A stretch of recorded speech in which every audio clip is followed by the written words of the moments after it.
while we had a little bit of a downtime, we had a chance to get a golf day in, didn't we? But Tom couldn't make it. But Natalie could. My golf wasn't good enough, Damon. Your golf is perfectly good enough. You should see Natalie. You'd have been fine. But Natalie's trying. She's really keen. And she's got all the gear. Oh. And as they say, not quite all the ideas yet, but it's coming. But it was on her birthday. She came on her birthday to play golf in my charity golf day. Now, what a generous person she is. A for effort, D for everything else. Terrible. Well, it was delightful having you there. Golf is the world's most frustrating game. You did warn me, Damon, before I took it up, but did I listen? It's a horrible, horrible game. Don't do it. Anyone listening to this, just stick to motorsport. It's a nightmare game. Anyway, that's enough about golf. Well, it's not actually. Who won the golf day? That's what I'd like to know. So I invited my Sky crew, and Sky, we entered a team which was what Natalie was playing for, and David Croft was in it. But Simon Lazenby managed to bag the swag and nick it from everyone else's under everyone else's nose. Brought his dad along, who is probably obviously a bandit, the fabulous Terry, who and his mates, and they basically won some new sand irons and some gin that comes from a local distillery near where I live. It was all in aid of my charity, which is not my charity, the charity I support, which is called Halo, which is young people with learning disabilities, because my son has Down syndrome. So I've got into that sort of world, but we raised a good bit of money for a worthy cause, and Simon got a prize. I got a prize too, because Damon's lovely son Ollie gave me a bunch of flowers for my birthday. Well, everyone's... the consolation prize. How was the F1 Nation drinks trolley? And of course, F1 Nation sponsored the drinks. It wasn't a trolley, it was a halfway house. I found it. I kept on saying, where's the trolley? Because I was stuck on one of the holes, because the competition was basically they had to beat me near the flag on one of the par threes. So I never actually played golf. I just was stuck on one hole, hitting golf balls all day for 4 hours at the same target. So I was going, when's the drinks trolley coming around? And it wasn't, it was the halfway house. So thank you to F1 for sponsoring our fabulous halfway house drinks. Well, I'd like to say it was a lot of fun, but it wasn't. It was miserable. It was the worst way I could possibly spend my birthday. No, I'm joking. It was brilliant. It was great fun. My golf was terrible. Well done for raising so much money. And whilst I'm at it, welcome to F1 Nation. Damon Hill, Tom Clarkson and me, Natalie Pinkham.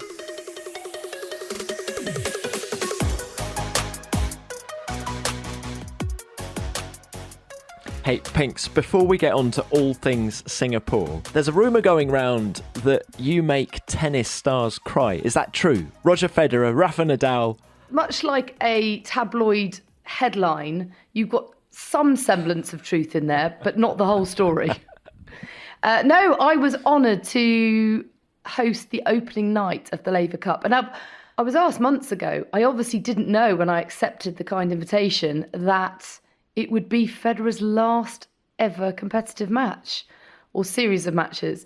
And it was a black tie dinner at Somerset House, and it was amazing. Yeah, McEnroe and Borg were the two team captains, and then they introduced the Big Four, which I felt sounded like a safari.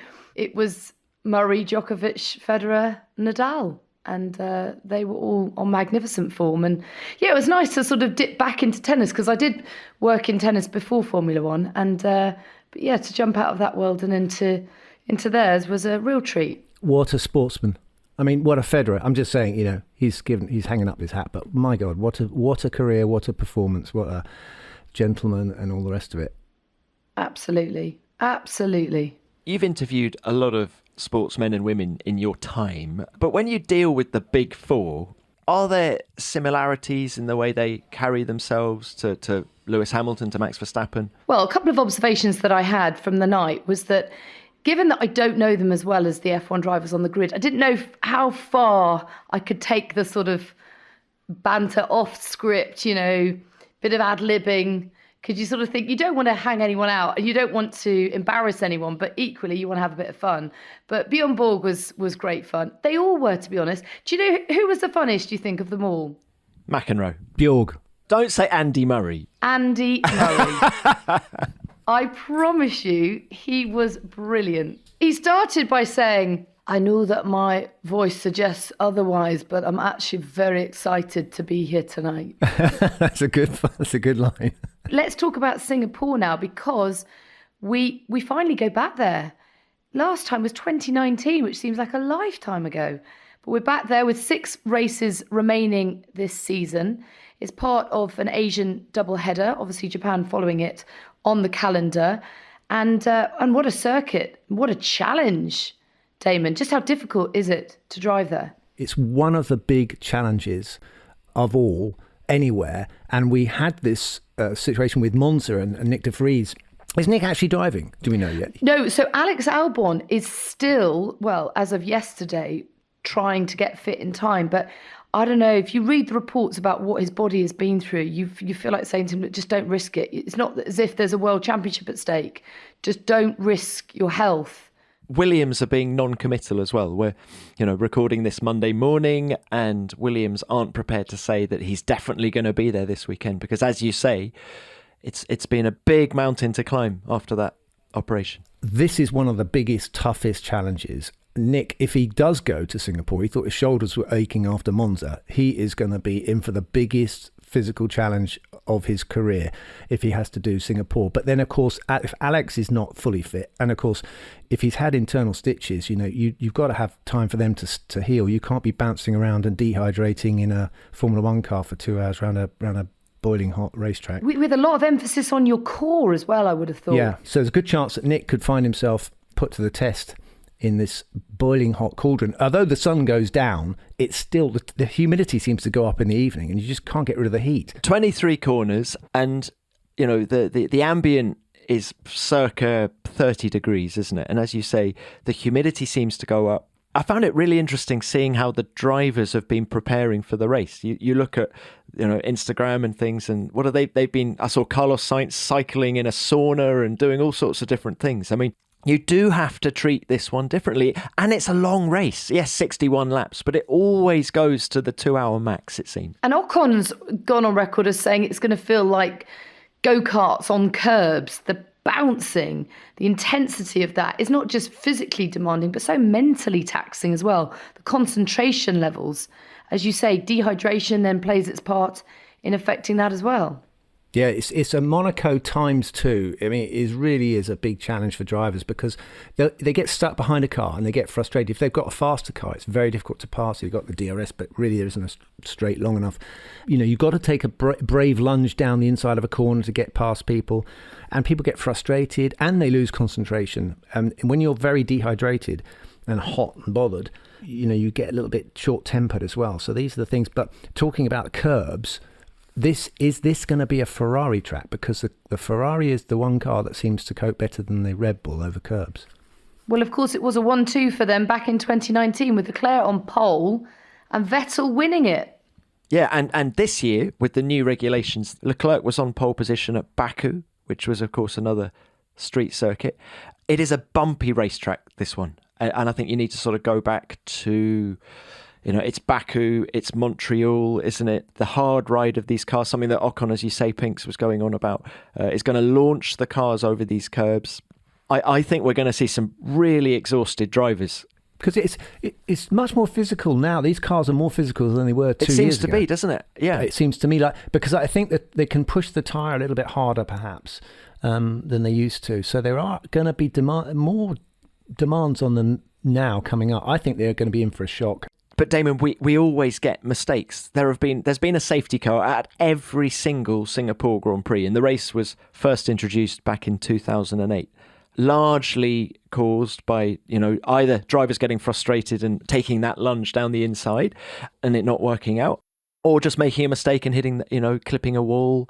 And of course, it's had an incredibly dramatic history, hasn't it? Of course, we had Singapore Gate. First ever race, 202008. First ever race, a Singapore Gate story, which is a long story. I don't know if we've got time for it now, but anyway, it involved Fernando Alonso, who's still going. I mean, what actually happened? Let's just remind listeners. Alonso pitted, and at that moment, his teammate Nelson Piquet Jr. hit the wall deliberately, bringing out a safety car, and so suddenly Fernando was at the front. And he won the race, didn't he? Beyond that, we've had those amazing scenes where, was it Felipe Massa who went off in the fuel pipe? That was also 2008. I mean, it was a dramatic race, that one way and another. And then 2017, when the two Ferraris and Max Verstappen pincered going into turn one at the start. Do you remember? Oh my God. Yeah, that was classic. Drama. It's a modern day classic, the Singapore Grand Prix. It is really a modern day classic. Yeah, it's been a big success. But it's beautiful as well, isn't it? Under those lights. I mean, I can't wait to go night racing again. It just looks stunning. It's something to behold. And it is the extraordinary thing of the whole Formula One paddock going nocturnal. You know, it is. Yes. Yeah. It's weird. And it's only an 8 p.m. start. It's not like the race starts at midnight. The race starts at 8. You're done by 10. And yet, for some reason, we all go to bed at 6. Well, I remember my first ever year in Formula One getting into the lift at 4 a.m. with Timo Glock to go to the gym. I was like, what's going on? This is so weird. For anyone that doesn't know what we're talking about, we stick on European time when we're over there, which is great for the jet lag, but it's a bit weird because you're completely at odds with the world around you. So you go out to try and get some food, and of course everywhere's shut. It's only the other F1ers who are on the same time zone as you. It's quite fun in a way. It's weird, but it kind of adds to the sense of adventure. So we now got a guest, Tom and Natalie. We've got a lovely man all the way from Sweden. His name is Rickard Rydell. Lovely to see you, looking well. Thanks a lot. Nice to see you too. Before we get into Max Verstappen and Singapore, did you two ever race each other? Yes, we did. I don't know if Damon remembers. 88, the Brands Hatch Super Prix end of season race, if you remember. The Cellnet Super Prix, which was teeming, was soaking wet, I remember. That's Formula 3. Did you win it? Yeah. No, I was third. It was I think it was maybe my first ever race outside Sweden with the Swedish team. My boss, Pico Truberg, running the team. So we were there just learning, and it was a little bit lucky. As you said, it was raining a lot, managed to finish third. But Damon was one of the stars. There was a lot of interest in the event because Cellnet decided to sponsor it, and we were the Cellnet team, F3 team, so they were pushing us forward. But unfortunately, I think I crashed, so it didn't go very well. I don't know if Martin Donnelly did better. Did you do 3,000? I did some races, and I did the British 3,000, but with no budget, I went to Japan from 90, then 92, 93 in Japan. My plan was to continue in Japan, like a lot of drivers did at the time, like Eddie Irvine, Mika Salo, many drivers went that route. But then I had a lung collapsed in Japan. I went back and forwards, I think 13 times during 93. Then Volvo came along and offered me the drive for British touring cars. And I thought commuting to England was a little bit easier than commuting to Japan. So I decided to take that route. Now, here's the thing. Both of you two were employed by Tom Walkinshaw at the same time. So when Damon was at Arrows in 1997, you must have been at Volvo, which were run by TWR, weren't they, Rickard? That's right. They were at the same factory. Of course, Lee Field. I don't think we met that year. I mean, the programs were completely separate, of course. Not even at the Christmas party? I probably missed that one. And Rickard, bring it up to the present day, work for Swedish television now and help develop young Swedish drivers. So let's just start on the latter. Where are we at with Swedish talent in single-seaters now? Obviously, Marcus Ericsson, the last one to grace the F1 paddock. How's it looking? It's looking quite good, actually. I'm managing Dino Beganovic, who is now leading the European Formula Regional Championship, and he's signed by Ferrari Driver Academy. He was actually helped into international karting by Vard Racing, a Swedish kart team. And then I got along in his last year of karting where he became Italian champion and second in the Euro Series at 15 years of age. Third in F4 his first season. And then this year has been really, really good for him and now leading the championship by quite a margin before the last two rounds, which is Barcelona and Mugello. And talking of leading the championship by a healthy margin, let's take the conversation on to Max Verstappen and just putting your commentator and pundit hat on. What do you make of his season so far? And is he going to clinch it? It's an outside chance of him doing it in Singapore. Well, maybe not in Singapore, but I mean, it's just a matter of time. I think we're all really, really impressed on how he's been doing this season, and not just this season, but really since, I would say, Monaco 2018, where he turned things around. There's no teammate who had managed to be close to him. So I think he's a real talent that comes along only not very often. And how he's matured and how he's racing nowadays compared to a couple of years ago. Also having that championship under his belt, it's easier. He can relax a little bit more. And I think it's just become better because of it. And I think Red Bull is talking all the time about having a problem with Perez. So he needs to find the speed and everything. But it's like, of course, when you have one quick driver, the car will always develop in the way of that driver. That driver will always give his opinion and the team will listen to him. So I think the car just builds more and more around Max Verstappen, even this with the new regulation car. Do we think he's going to tighten up or change his approach this weekend in Singapore? Because I know you think it's an outside chance, Rickard, but he can win the title this weekend. He's never won in Singapore before, TC. That's quite an interesting one. Well, he's had a couple of podiums, hasn't he? But if he wins this race with fastest lap and Charles Leclerc, who is currently second in the World Championship, finishes 8th or lower, he will be champion.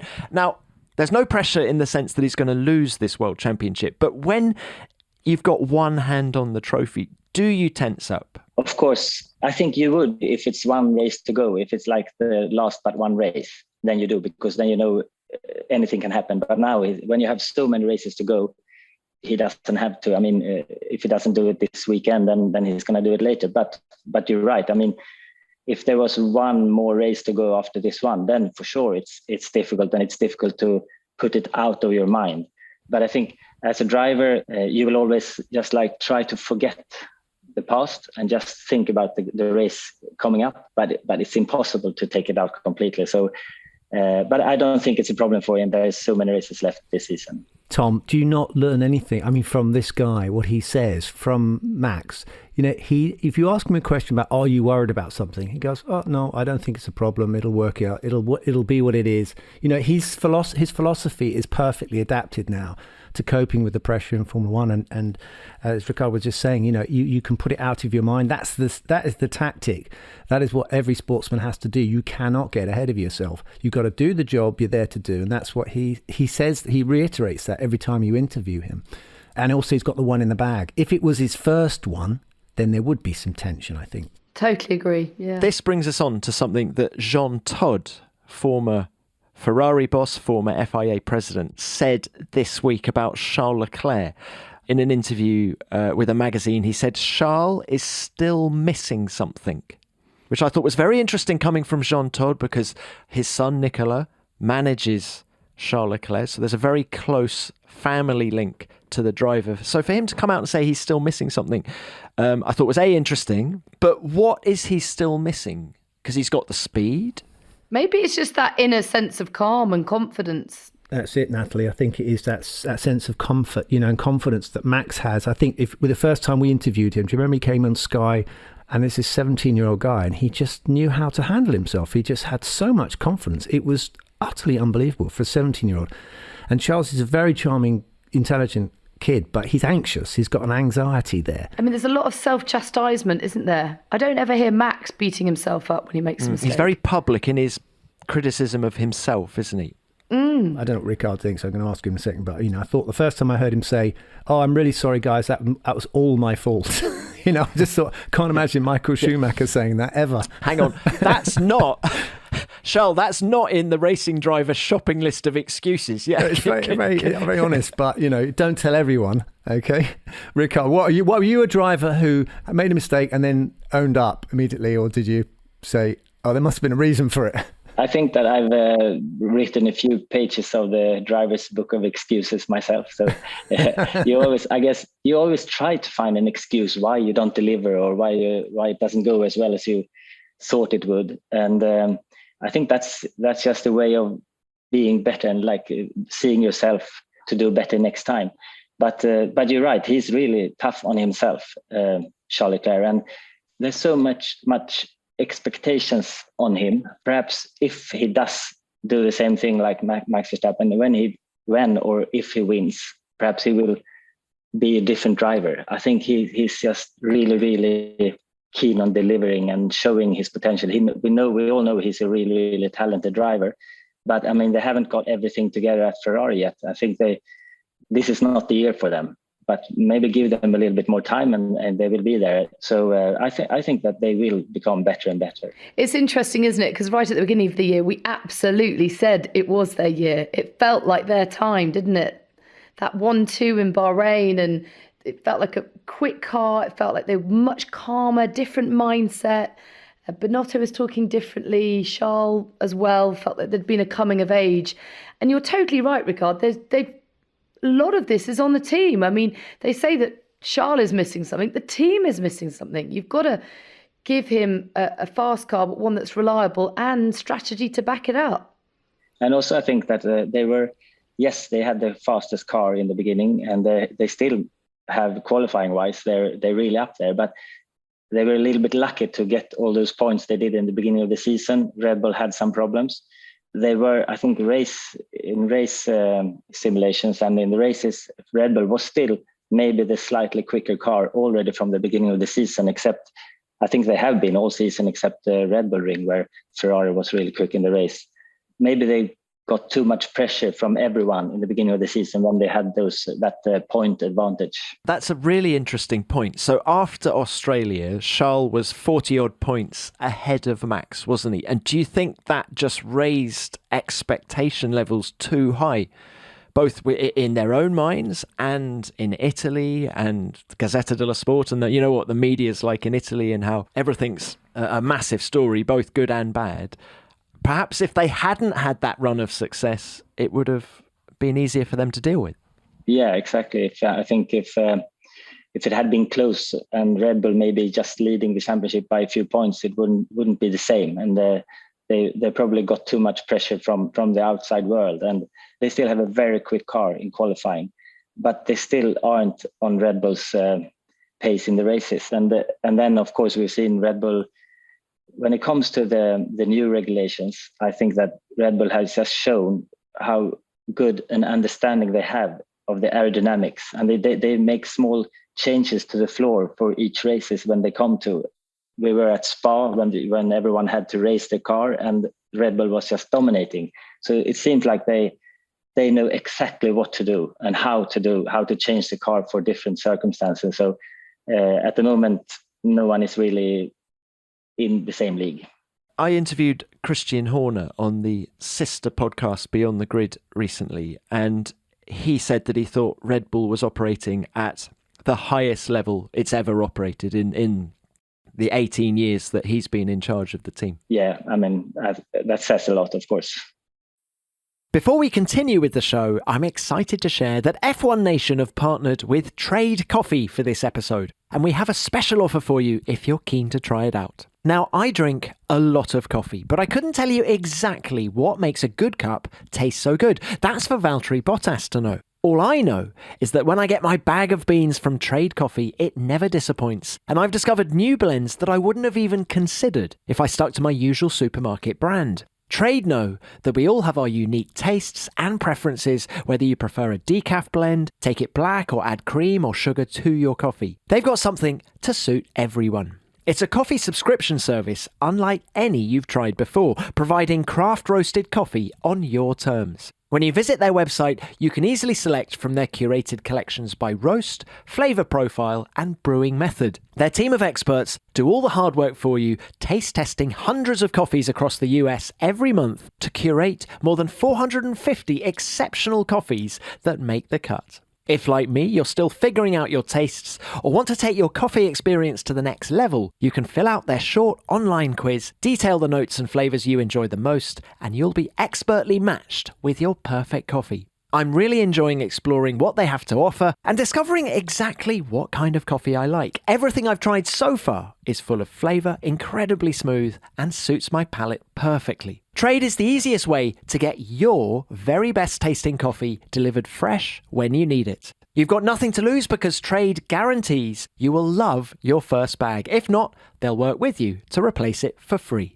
So if you want to support small businesses and brew the best cup of coffee you've ever made at home, it's time to try Trade Coffee. Right now, Trade is offering our listeners a total of $30 off your first order plus free shipping at drinktrade.com/nation. That's drinktrade.com/nation for $30 off your subscription to the best coffees in the country.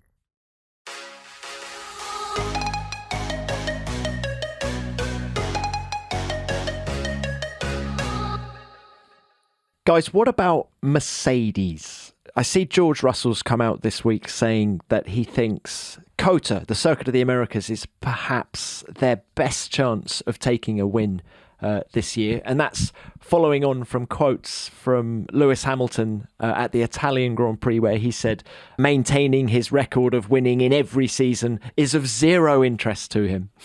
But well, he's won in Singapore 4 times, most recently in 2017 after the Ferraris and Verstappen had each other off at turn 1. But I've always thought of Singapore as a bit of a bogey track for Mercedes. I mean, I agree. How can that bumpy track suit them?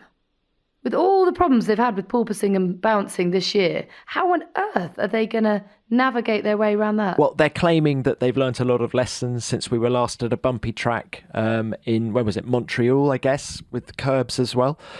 Particularly Zandvoort, Andrew Shovlin, their chief engineer trackside, was saying that at Zandvoort they learnt a lot of lessons about car setup and how to maximise the performance of that W13. But I think it's going to be a difficult one. And funnily enough, George Russell is the 4th driver still in contention mathematically to win this World Championship. It's the top 4. Everyone outside of that can no longer win. So Sainz, Hamilton, Norris, Ocon and everyone down can't now win this World Championship. George in 4th place on 203 points can still just.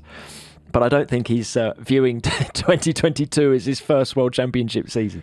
Well, stranger things have happened, haven't they, Tom? We know in our sport, we've had, there's always a race where things turn upside down somewhere in the season. So maybe Singapore's going to be it. But that would be extraordinary if anything like that happens. I mean, Max would have to not be racing, and that's obviously a thought we don't want to entertain. So the form is there, it's going to happen, it's inevitable, but we just want to see some good racing, don't we? Damon, do you agree with Pinks and me that the bumpiness of this track surely makes it a difficult one? They've gone well in extraordinary circumstances. It seems to me their problem is they're too easy on the tyres, so it depends on what tyres they bring. And of course, this is a track that doesn't get hotter, it gets cooler. So the sun goes down, so the track temperature starts off massively hot, and then as they start going into qualifying, the track temperature drops because there's no sun on it. So it all depends on where they are with the tyre that Pirelli bring. It's also not a fast track. Most of the corners are very, very slow. So although you say it's bumpy, there's not a lot of aerodynamic load on the cars. They have pretty much maximum downforce on the cars, but in the slower corners, of course, it's going slow. It doesn't have as much downforce. So those things come into play. Whereas you go to Spa and some of the faster circuits, I mean, they went very well at Silverstone. They were pretty competitive at Silverstone, which is really high downforce. So, Yeah, and you say they haven't got any wins. They've got 13 podiums between them. It does feel like a win is there. It's just, have we got enough races with just 6 to go for them to clinch it in 2022? And to your point, Damon, there's a small matter of very competitive Red Bull in front of them. It feels like others do have to make mistakes for them to get it, but they're on the right trajectory. I think it's difficult to say, where Mercedes is going to be competitive or not, because this season has been so difficult to know. You guess beforehand and you see people saying, oh, we're going to be really quick here, and they're not. So it has been very difficult. And the Mercedes still don't have a full understanding of their car and their concept, and they're still learning, and I think they're saying that they are learning all the time, and you just wonder if they're gonna just learn throughout this season and change the concept for next year, and maybe look at what Red Bull is doing, and it's difficult to say. What about the format, Rickard? Because they've changed the cars, but they're sticking with this hybrid format. They're going to increase the battery. In Sweden, do they look at Formula One and say it's not green enough because you're heavy on the green lobby in Sweden? So, is Formula One seen as going the right way? Of course, it's the right way. I think to go 50-50 with a hybrid, almost 50-50 from 26, you have to. And I think Formula One is doing a good job. To have Audi coming into the championship in 26, that means Formula One is going in the right direction. Otherwise, Audi wouldn't join. And I think that's a serious statement to have Audi coming into Formula One and realize. I don't think it's just because Formula One is growing. Of course, it's partly because of the interest, but it's also because they're doing the right things with the regulations. Damon, that is a beautiful segue into this story about the Mercedes trucks. Did you guys read about this? That they ran 16 of their trucks on vegetable oil during that triple header, the Spa-Zandvoort-Monza triple header, which is about 1,400 kilometres. They reckon they saved 44,000 kilos of CO2 being released into the atmosphere, which is a reduction of 89%. I just thought that was an amazing story, and good on Merck for trialling that. I think they tested one of their trucks on this vegetable oil driving back from the Hungarian Grand Prix at the end of July. It didn't break down, so off they went, and they ran everything for that triple header on vegetable oil. And when you consider that they've already invested in sustainable aviation fuel, I think, didn't I read that they're buying a solar plant near Brackley as well? Merck are leading the way. Yeah. Well, guys, look, with a view to Singapore, any other things we should be looking out for from Alpine, McLaren, Alfa Romeo, Haas? Well, I tell you what, I wasn't particularly encouraged by what Daniel Ricciardo had to say about McLaren's chances in Singapore. Oh, what did he say? I think it was all to do with the sort of myriad of issues that they've got, and that Singapore is the type of track to exacerbate those. I do hope that Alfa Romeo deliver, because it's always this kind of racetrack where we've been expecting them to be quick, good traction, low speed circuits, and yet they've let us down. Monaco, I remember thinking, I actually put money on Valtteri Bottas in Monaco and they were hopeless. So well, come on, guys. I think they all did, in fairness. They were really, quite pumped about their chances in Monaco, and it was terrible, wasn't it? Yeah, and I just said Singapore's Monaco times 2. So let's hope they're not going to go 4 times as bad in Singapore. Rickard, anyone you think we should be looking out for in Singapore who we haven't talked about? Yeah. Any dark horses? Like I said before, it's been so difficult this year to guess. And just like you, I also was talking up Alfa Romeo's chances before Monaco, like everyone else. But then because Singapore it was the bumps in Monaco, which was their problem. So it's probably going to be the same thing in Singapore. But so I think it's been really difficult this season to say which car is going to be quick and which is not going to be quick. So I guess it's going to be the same again with Red Bull, Ferrari being really fast in qualifying. And then Mercedes did talk themselves up a little bit now as well for Singapore. But then again, the bumps, who knows? If the speed is slow enough for them to be fast, maybe they can be there. Well, I'm going to throw it out there that Seb Vettel is going to be in the points this weekend. He's a 5-time winner in Singapore. 5-time winner. And no, I don't think he's going to win, but I think he could drag that Aston Martin into the back end of the points. He's clearly really good around that track, and I think he's still really motivated. He wants to finish his Formula One career on a high. So I think this is a place where he's probably thinking he can do something. I don't think Rickard can get out of here without a prediction, can he? Fernando Alonso is going to be top 5. Fernando Alonso, I was going to say he was going to be on the podium. Okay, that's bold. That's not very bold. Come on, Rickard. Okay, podium then. Yeah, that's more like it. Now, before we get on to Ask Damon, because that is our favourite part of the show, Rickard, one other bit of news since we last spoke was that the FIA had confirmed that they wouldn't be granting Colton Herta a super licence. And I'm just interested, particularly with your development of young drivers, in your reaction to that. It clearly is to protect their own feeder series, but are we cutting off our nose to spite our face? Are we missing out on a lot of young talent? Are there better ways of doing this? I think Formula One should look like more impartial. They have to look at the other series. Of course, they have to promote Formula 2 and Formula 3, but when first, second, third, is it 40, 30, 20 or something in the car? I think you have to have the same points in IndyCar as you have in Formula 2 at least. And I think I know you have the rules and you have to follow the rules, but when something is wrong, you have to look at it and say, okay, we made a mistake here. The points system should be this way. And I think he should definitely be allowed in.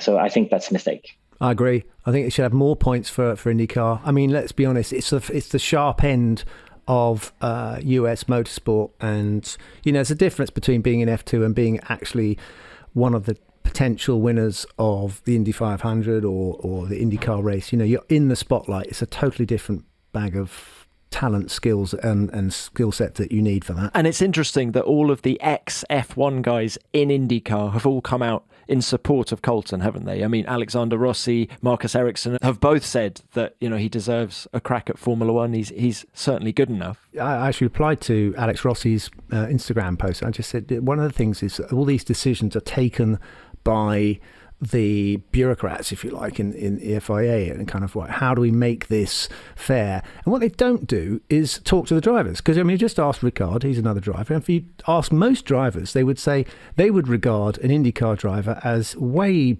more accomplished than someone in F2. I know it was designed to make everyone go through the same channel on the ladder up to F1. This is a global sport, and we want to be able to take talent from everywhere, and particularly, it's a fantastic case in point, where we've decided it'd be great to have a top IndyCar driver in F1 and give them the shout, and we can't do it. I mean, how mad is that? Well, Damon, just to be fair, if he'd won the championship, he would have enough points to get into Formula One. So it can be done, but what we can't do is pluck a guy out who finished 10th, as was the case with Colton. He can't then come in. Well, yeah, I'm sorry, but, we've had loads of cases in the past, I know, of let's say Kimi Räikkönen coming from Formula Renault straight into F1. Are we saying we shouldn't have had Kimi Räikkönen in F1? Or should we have made him plod through? Or Max Verstappen. Yeah, or Max Verstappen, exactly. We've got a logjam anyway. It's very difficult to get into F1, so you've got to have a filtering process. But one of the filtering processes is how they're regarded as a talent, as much as anything else. And it needs more looking at, but I think forcing everyone to go through F3, F2, that's the only way to get into F1 is the wrong approach. I talked to Roman Grosjean about the quality of the IndyCar field, and he said, there is strength in depth. And he did say that everyone's talking about Colton Herta, and Colton is very good. But he thinks the best guy there at the minute is Scott McLaughlin, who came from Aussie V8 to race for Penske in IndyCar. So, there are so many different routes to the top. And Rickard is a good person to ask, because I went down to a DTM event soon after I stopped racing, and all the top DTM drivers were there, and I knew that they were the very best in the world in their discipline. And the idea that because I was a Formula One driver would mean I could just come in and kind of beat everyone is disrespectful to them, because in touring cars, as Rickard did, the driving skill is incredibly high. The standard is very high. The competition is very high, as much as it is in Formula One.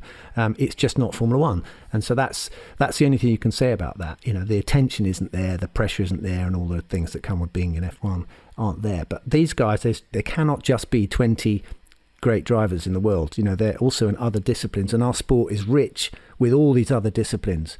I met Jimmy Johnson down at Goodwood. What a super guy, an incredibly talented driver. Okay, it was NASCAR and he's in IndyCar now, but the respect I have for him is huge, because he's ridden the top of the wave in his own discipline, and it can't just be F1 that gets all the respect. Exactly, because you only get 20 drivers in F1, and so what you do with driver number 21, 22, so there's of course many hundreds of good drivers around the world. So, and if you don't make it to F1, you will choose another series where you can make a living, like V8s in the McLaughlin. He was really, really good to follow, and he was really, really quick early on. So I'm not surprised he's doing really, really well this year. But like DTM, IndyCar, all the other series that you can make a living, if a driver, if you can't make it all the way, you will choose another discipline. And of course, it's very, very competitive, and you learn the way of driving. Those cars are different to F1. So it's not easy for a Formula One driver to just jump in another category. You need to learn the series that you choose. And with our driver management heads on, what do you do now if you are Colton Herta and you want to make the jump to Formula One? You've already done 2 days testing in a McLaren at Portimao earlier in the year. You know this is what you want to do, but you don't know how to get enough super license points. No, has he got to drive an IndyCar next year? No, yeah, okay, yes. So he has to win IndyCar. So he has to win IndyCar. Yeah. That's it.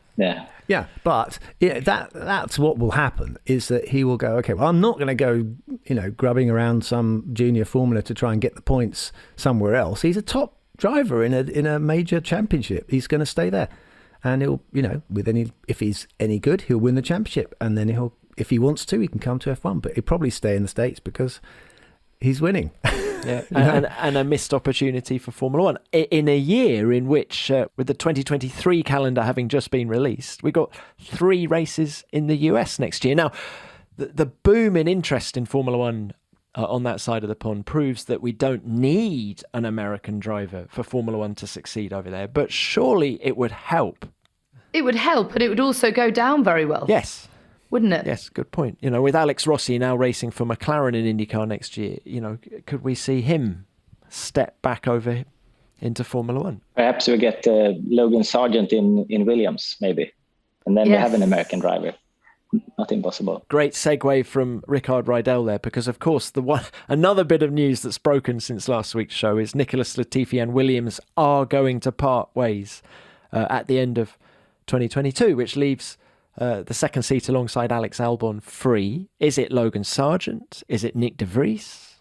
Do you know something, Rickard, on the Logan Sargent front? No, not really. I mean, but he's one of the junior drivers, and if he gets enough license points, I think he has to finish top 6 in the F2 Championship, and he's 3rd at the moment, so there is a chance for him, definitely. But then there's a lot of other drivers around that could be taking that seat, and of course I think they offered a contract to Nick de Vries, didn't they? But then of course it seems like he's maybe going to AlphaTauri to release Gasly for Alpine. So we don't know for sure exactly how it's going to turn around, but looks like that way. I think it's just brilliant. It's just, there's so much to talk about. The pressure now with new drivers, younger drivers coming up and having to get a run in FP1 and stuff like that. I think it's brilliant because it's added more options into the pot. And that's keeping current F1 drivers on their toes as well, and I think that is a good thing because it could have been a place where you could just sit and be comfortable for years and years without any threat, from a new up-and-coming whippersnapper like I had with David Coulthard, who I'm still angry about because he was too young and too good-looking, and I didn't like having him in my team knocking spots off me. I had to up my game to beat him, and it was so that's the nature of the sport we're in. You got that one off your chest? Yes I did, yeah. And now you've got the opportunity to get a bit more off your chest, Damon, because it is that time of the show. Questions please. Damon Hill, do you think it's time maybe you should change your approach to racing? Well, I don't know even how to start answering that question, but anyway.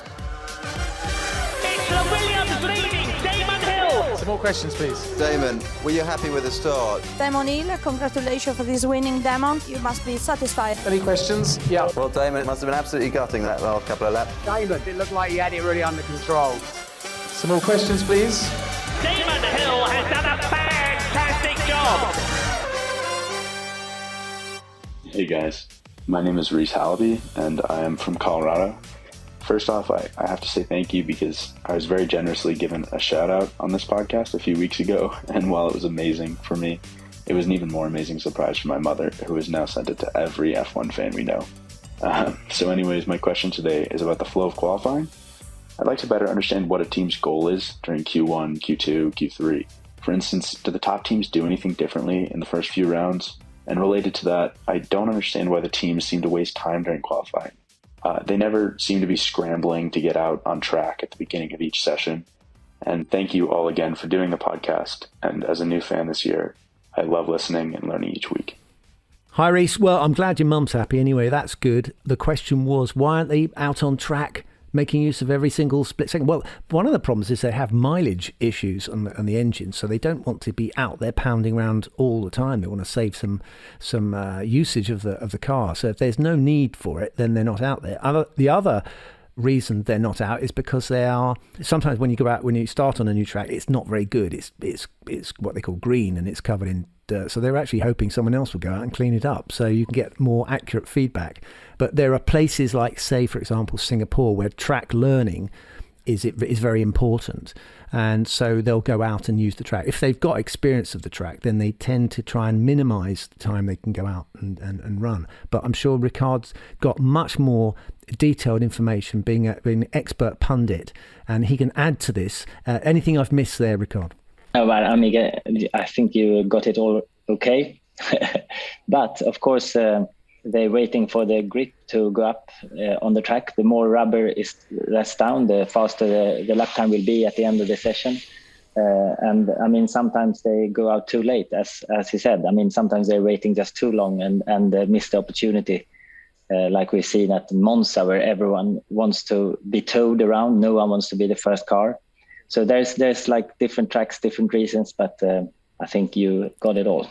Yeah, it's tactical, really, is the answer. It's not that they don't want to run, and I know you'd think they'd want to use up every split second and get a clear track, but sometimes a clear track is not a quick track.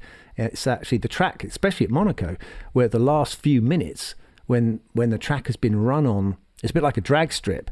You know, that when the track gets covered in very hot, sticky rubber, it's got way more grip than it would do, let's say, even 10 minutes later when the rubber's cooled down. So, I can remember getting pole position at Monaco and I hardly had to do a thing. All I had to do was steer. The car would hardly move. It was stuck. It was nailed to the track. I couldn't believe the level of grip. But it's because 22 cars had just been going over it 5 minutes before. So there you go. A little bit of insight. Now you can get pole position at Monaco. That's how you do it. Go out the very last run. What do you guys think of Q1, Q2 and Q3 as a format in Formula One? Because I would argue quite strongly that it's skewed the wrong way round. At the minute, Q1 is 18 minutes, which I think is too long. You're just getting rid of the bottom 5 cars. Why are we spending so long getting rid of the bottom 5 cars? Because all the cars have to run, Tom. Yeah, so it might be a bit of jeopardy. So if you reversed it and made Q1 10 minutes... It'd be mad. And then you had longer for the fight for pole position in Q3. I'd like to see the onus, the emphasis on Q3, not on Q1. Yeah. I think that what you say in English, if it ain't broke, don't fix it. That's very wise. I think we've had so many different ways of qualifying over the years, like the 1 hour qualifying a long time ago, and like a shootout, you could do the top 10 reversed 1 lap and everything. But I think qualifying is really good as it is now with Q1, Q2, Q3. Yeah, you're right. Maybe Q1 could be a little bit shorter, but qualifying for me is one of the highlights of the weekend. It's really interesting the way it is now, and I can't see how you can make it much better. But of course, maybe make it 4 minutes shorter in Q1 then. I agree. It's like a standalone piece of entertainment, isn't it? It really is. I agree completely. And for me, it's the peak of the weekend. You know, it sets up. So you go to bed at night after Saturday. You know, there's this anticipation that's all been built up from qualifying, and you're seeing the drivers at absolute maximum and the cars at their maximum capability, and we want to see that. I mean, the laps I remember are of Senna going through Bridge Corner on Mansell at the top of, qualifying for Monaco, watching Robert Kubica coming through the swimming pool section, absolutely terrified the life out of me. The guy's absolutely on the max. You're not going to see that always in a race. And also, what about Max Verstappen's Saudi lap until the very last corner? I mean, that was literally absolutely jaw-dropping. Fernando Alonso was being interviewed, I think it might have been by you, Natalie, and he suddenly looks up at the screen, he gets distracted, he's looking, his eyes are popping out of his head, looking at Max going so close to the walls. It still sends shivers down my spine. Unbelievable. Right, should we have your next question, Damon? Hi Damon, James here from New Zealand. I'm a head greenkeeper and I'm really enjoying listening to these new crop of F1 drivers getting into golf. Firstly, what transferable skills can be taken from driving an F1 car to swinging a golf club? Secondly, who were your golfing buddies when you were racing? Many thanks, guys, and I'd love to see Tom on a golf course one day. Rickard, do you play golf? Yeah. James asked us the transferable skills. Now, I can absolutely say with absolute certainty there's absolutely no skills that are transferable from driving a car to golf. It is the most awful, frustrating game. But Lando Norris he's got a lovely swing. I've seen him swinging the ball a few times, and Carlos Sainz very good. There is some, I think, the mental side when you standing there to try and hit off the tee, and you have water on the right hand side. You think, don't go in the water, don't go in the water, don't go in the water, and of course it goes in the water. It's a little bit the same with racing. You can't think, don't go off in the gravel. It's the wrong. So mentally, yes, it's that you need to have the positive thinking and seeing what you are going to do. So mentally, for sure, there's same thing. But I agree. I mean, hitting a golf ball is completely different from racing a car.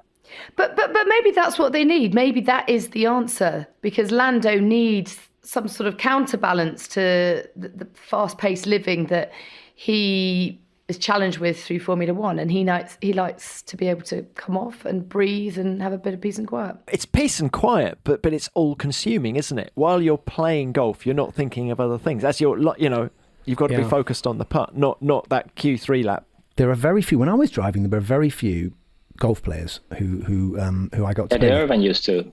Yeah, but you see, I didn't get on with Eddie. Did you get on with Eddie? I never got on with Eddie. I played golf with him in Japan. Yeah. Okay. How was he? Was he good? He was okay. I don't know what the connection is, but I think any sports people understand competitiveness and competition. I think this is where the crossover is, really. Right, so if you have some questions for Ask Damon, then you have to send a voice note to askdamon@f1.com. Right, well, we're about to jump on flights over to Singapore. I've just seen the weather forecast is 30 degrees with lightning. Did you expect that? You kind of have to expect everything over there, don't you? Oh, my goodness. But look, we can't wait to go back there. It's been a long break. And so to go night racing again will be a thrill. And to wind around the streets of the Marina Bay Circuit will be a genuine privilege to witness once again. But thanks for your company, Rickard. Great to speak to you. Damon, Tom, as ever. And we're back on October the 3rd. Thanks. All the best. Cheers. F1 Nation is produced by Formula One and Audio Boom Studio.